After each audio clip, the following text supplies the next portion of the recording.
Hi there, I'm Lindsay Thies, Scripps News Health and Science correspondent. 2023 has been a big year for medical advancements, from the patient's room to the clinic to the lab, and 2024 has a lot of prospects too.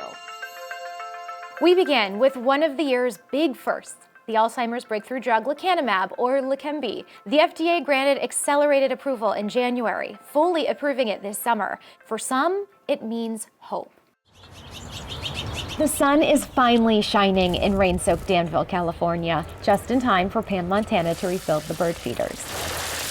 For her, time is everything. If I could freeze just even today, that would really last for another year, and then it gets foggy again, that would be awesome. Pam savored each minute since July 20th, 2016. That's the day doctors told her she had early onset Alzheimer's. No known family history. She first got checked out after she found herself needing to take more detailed notes at her longtime tech job. And her husband noticed little memory lapses on vacation. She had known something was up, but it still took months of appointments, scans, and tests. We were all sitting around the table, and it took him about 20 minutes to say, that I had Alzheimer's. It was kind of frustrating, but at the same time, it was devastating. But part of me, was kind of validated because nobody believed me. Everybody kept saying, well, you look fine and you can talk and you can drive and you can blah, blah, blah. See them as much as I can and all that other kind of stuff. So. Pam took us through her story as life profoundly shifted. The plot points memorized like a well-read book. First short-term disability leave from work, then long-term, then retirement. She became an advocate and raised thousands for the Alzheimer's Association. She enrolled in a clinical trial testing an experimental treatment for her disease. The trial stopped because the drug failed. She enrolled in another drug trial and is still waiting for those results. This isn't what I wanted. I'd rather be working. Yeah. And, doing things that I can do on myself, because a lot of things I can't anymore. I don't remember when it was. It might have been yesterday. And I couldn't do math, at all. And I tried 5 times to figure out how to carry it over. And I'm like, okay, I'm done. Symptoms like that math incident have picked up in recent months. That's why she's interested in the new Alzheimer's drug lecanemab. It's not a cure, but studies show the drug moderately slowed cognitive decline by 27% after 18 months, compared to those who had a placebo. What I understand is I think it would just slow the progression. And that's really all I want. I just want time. I would love anything to just stay where I am right now. The IV antibody treatment is sold under the name Leqembi. It's recommended once every 2 weeks. The drug tackles what experts think is a hallmark of Alzheimer's, a brain protein called amyloid beta. But it comes with risks. In the clinical trials, some cases of fluid on the brain and brain bleeds were reported. And then there's the price tag. More than $26,000 a year. That does not include costs for scans or doctor follow-ups. Think about how many people can afford to pay that, and it really brings up questions of health equity. The clinical community and really the patient community are still trying to figure out what's next. Back in Danville, Pam Montana's shrinking time is getting exponentially more valuable. She's got constant headaches and ringing in her ears. Some days go slower, more tiring than others. I know it's going to get worse because it is getting worse, but I know that that's okay too, and that we're just kind of like a one day at a time thing. There are days she's grateful to see, whether she'll remember them or not. In medicine, you have treatment and you have prevention. And when it comes to RSV this year, 2023 gave that prevention a big boost, pun intended. In 2023, science gave us 3 new shots, one for seniors, one for pregnant women, and one for babies. The new FDA-approved monoclonal antibody drug, Beyfortus or nirsevimab, is in such demand and so hard to come by right now that the CDC has actually changed who they're recommending get it first. They're guiding doctors to prioritize kids 6 months and younger and kids with health conditions that put them at risk of severe sickness. This year, updated COVID vaccines are more expensive since we're out of the pandemic emergencies.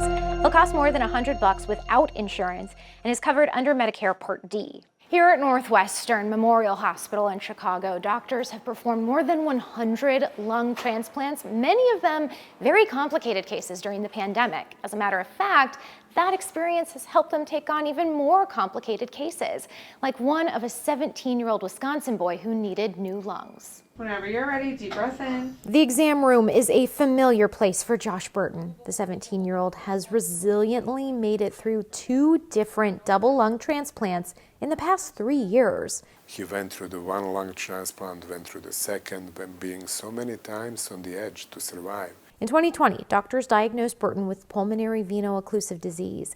The small blood vessels in his lungs responsible for bringing oxygen to his heart were narrowing and failing. 2021, he received his first double lung transplant at home in Wisconsin. I kept saying I didn't want to die because I was only 14 and I haven't gotten to do anything like go to high school or go to prom or drive a car. In 2022, just a year post-transplant, Burton caught RSV. Immunocompromised, his new lungs failed fast. This video of a lung transplant was provided by Northwestern Medicine in Chicago. Doctors would give Burton a lung retransplantation, or a second set of new lungs. He was sick enough and probably one of the sickest in the country. Lung retransplantation is extremely rare, about 5% of total adult lung transplants worldwide, but researchers project an increase in the future. A lung transplant has about a 50 to 60% survival rate at the 5-year mark, 40% for children. Chronic conditions, side effects from immunosuppressants, and lung cancers drive up complications. A little more than 3 months post-transplant, and Burton is healing well and back to thinking about teenage things.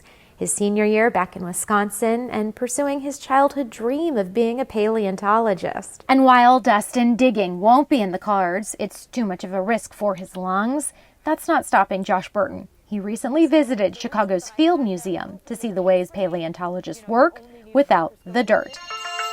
Still to come, weight loss injections, why they could also help a myriad of other diseases, and the safety warning for those trying to get them. Next.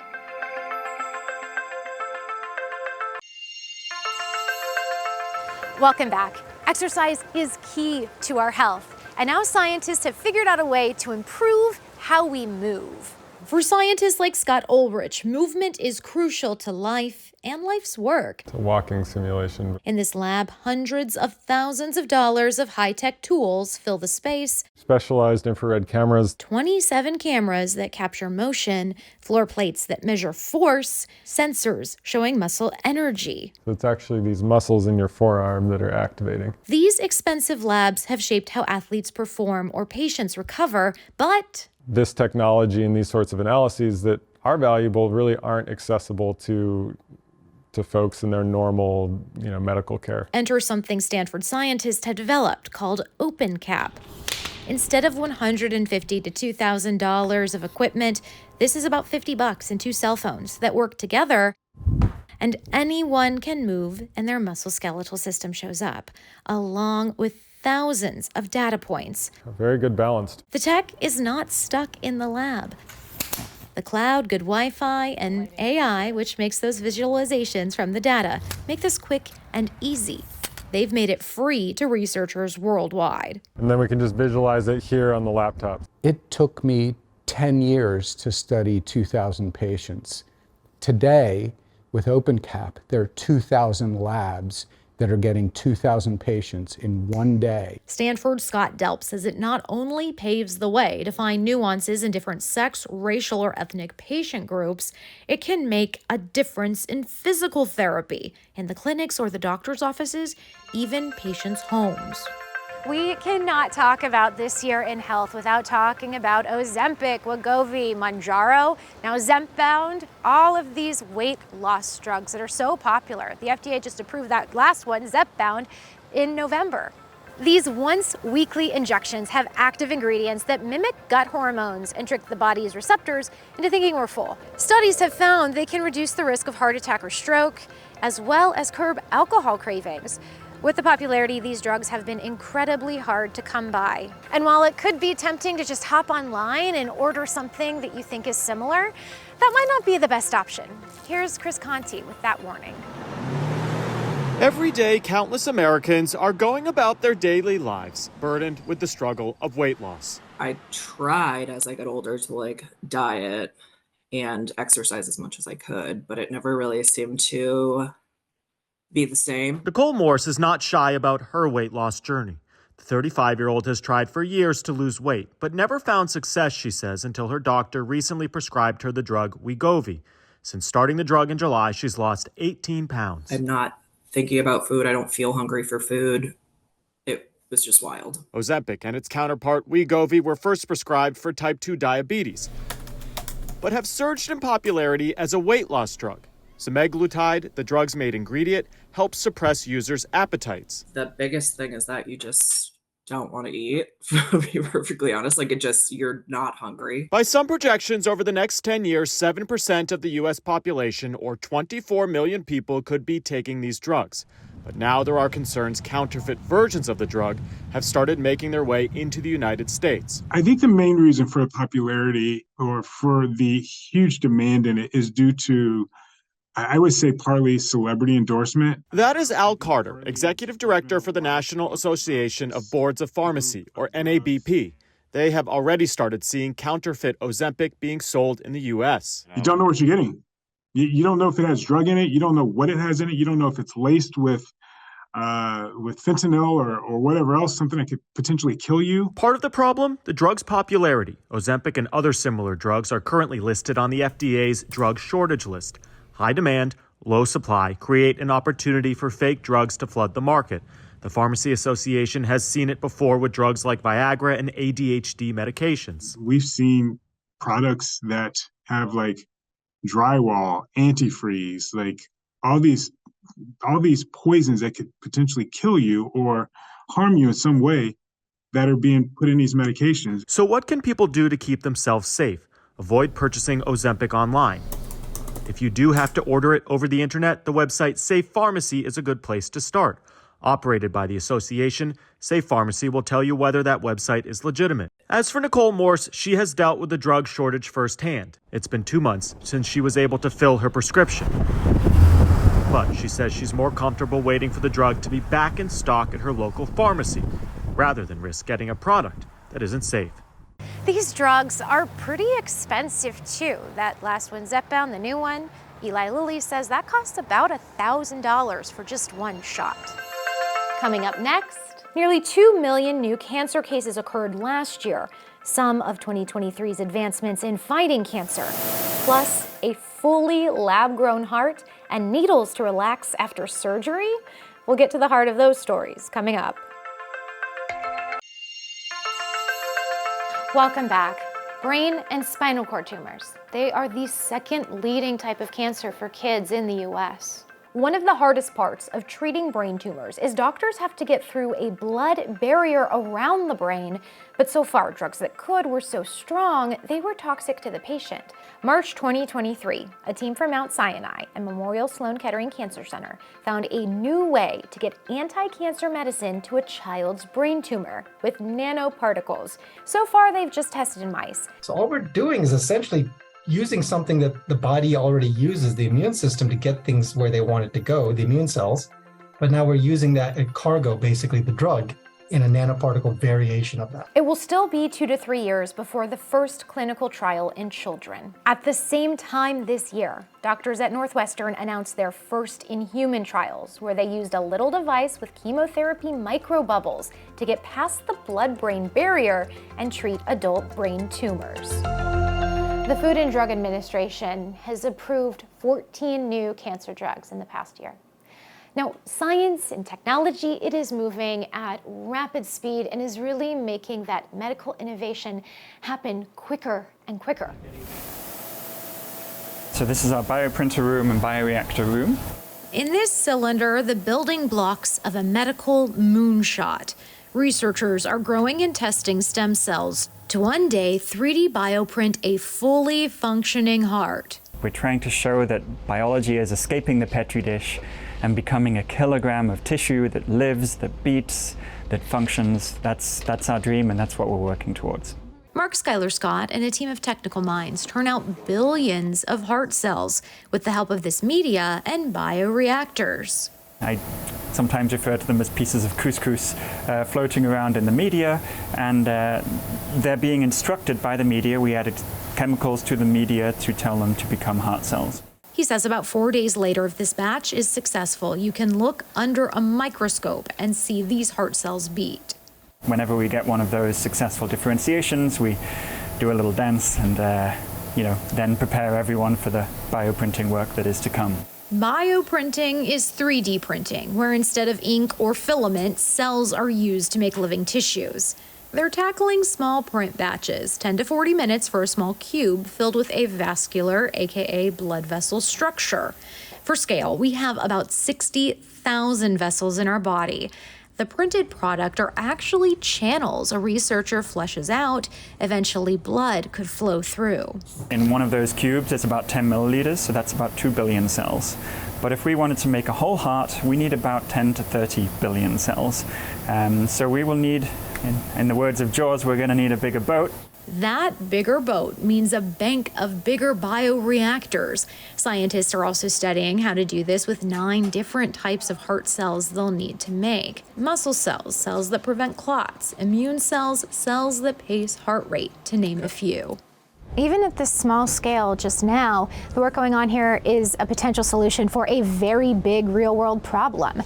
Currently, about 100,000 Americans are waiting for an organ transplant. And while we're focused on the cardiovascular system, ultimately what we do is try and produce a lot of cells and keep them living by printing blood vessels. And every major organ needs a lot of blood vessels to stay alive.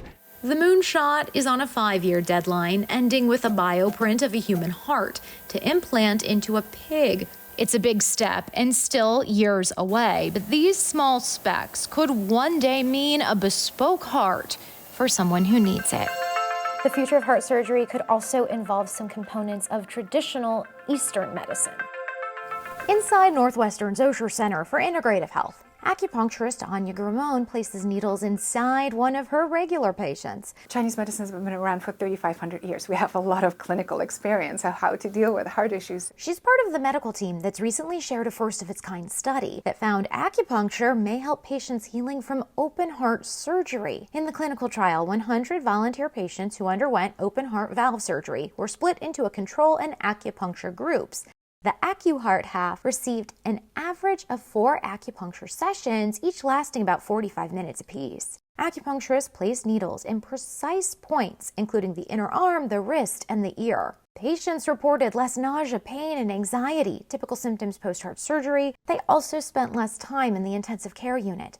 Among the most exciting findings, patients had fewer instances of a common problem, a rapid heart rhythm or arrhythmia post-surgery. Post-operative AFib is an arrhythmia that can occur in about 1/3 of patients after open heart surgery that can increase their length of stay, can increase complications, including stroke. In the acupuncture group, the rates of post-op AFib were nearly 60% lower, and the need for AFib medications when patients left the hospital was lower too.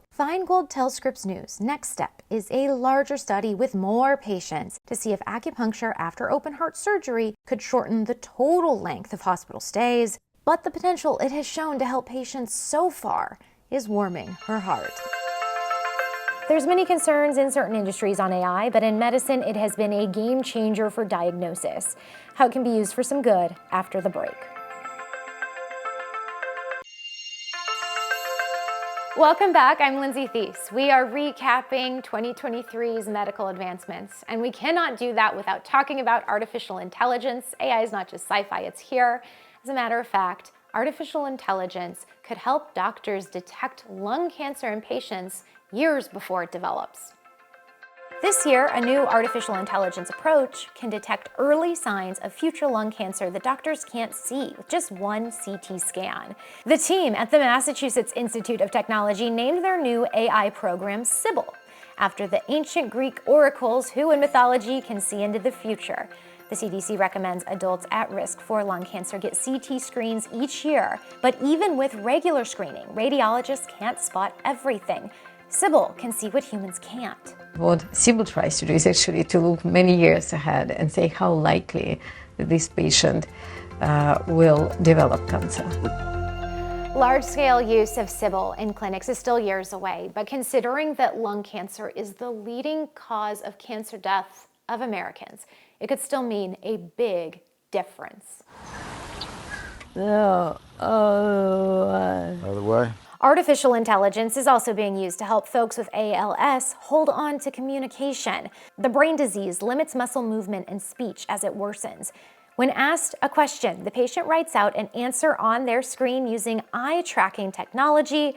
Doctors say the disease often doesn't impact eye movement. And then they use a concept called voice banking. What we're hoping for in the future is the ability to capture more of that stress and intonation and natural, qualities of speech in somebody's banked voice. And so hopefully that is coming down the pipe. When this patient could still speak, she recorded 350 generic phrases with a speech pathologist. And then AI-powered software took those recordings that were loaded up into the computer on her wheelchair. And speaking of eyes, surgeons performed the world's first transplant of a human eye in the fall of 2023. It's an extraordinary addition to a face transplant. Most of Aaron James' face and one eye were destroyed after an accident with high voltage power lines. His right eye still worked. Surgeons at NYU Langone Health did this as part of a cosmetic piece of a partial face transplant. It's still too early, they say, to know if he'll see out of the new eye. I know we're really excited to continue to follow all of those stories and more for you on Scripps News. Thanks for watching. I'm Lindsay Thies. Be well.